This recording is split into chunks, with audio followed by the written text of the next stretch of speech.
আল্লাহর হাবিব সাল্লাল্লাহু আলাইহি ওয়াসাল্লাম বলেন, আয়েশা চলো আমরা মিটমাট করি, আমরা আর ঝগড়া না করি। আম্মা জান আয়েশা বলেন, ঠিক আছে চলেন মিটমাট করি।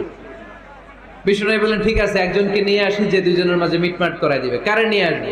ওমরে ফারুককে নিয়ে আসি। আম্মা জান আয়েশা বলেন, না ওমরও গালিদ, ওমরের মেজাজ গরম, আমার ভয় লাগে। সুবহানাল্লাহ পড়বেন না? বিষ্ণু বললেন, তাহলে তোমার আব্বারে নিয়ে আসি। কই নিয়ে আসেন, আব্বারে খুব ভাল লাগে।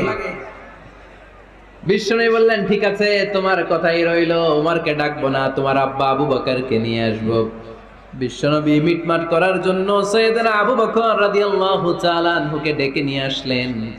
সাইয়েদনা আবু বকর রাদিয়াল্লাহু তাআলা আনহু ঘরে ঢুকলেন। বিশ্বনবী বললেন, আয়েশা আমার আর তোমার মাঝে কি নিয়ে ঝগড়া হয়েছে, কথাটা কি তুমি বলবা নাকি আমি বলবো? আম্মা জান আয়েশা বলেন, আপনিই বলেন, তবে মিথ্যা বললেন না, যা ঘটছে ওইটাই বললেন। আবু বকর রাদিয়াল্লাহু তাআলা আনহু তো শুনে রেগে মেগে আগুন। কি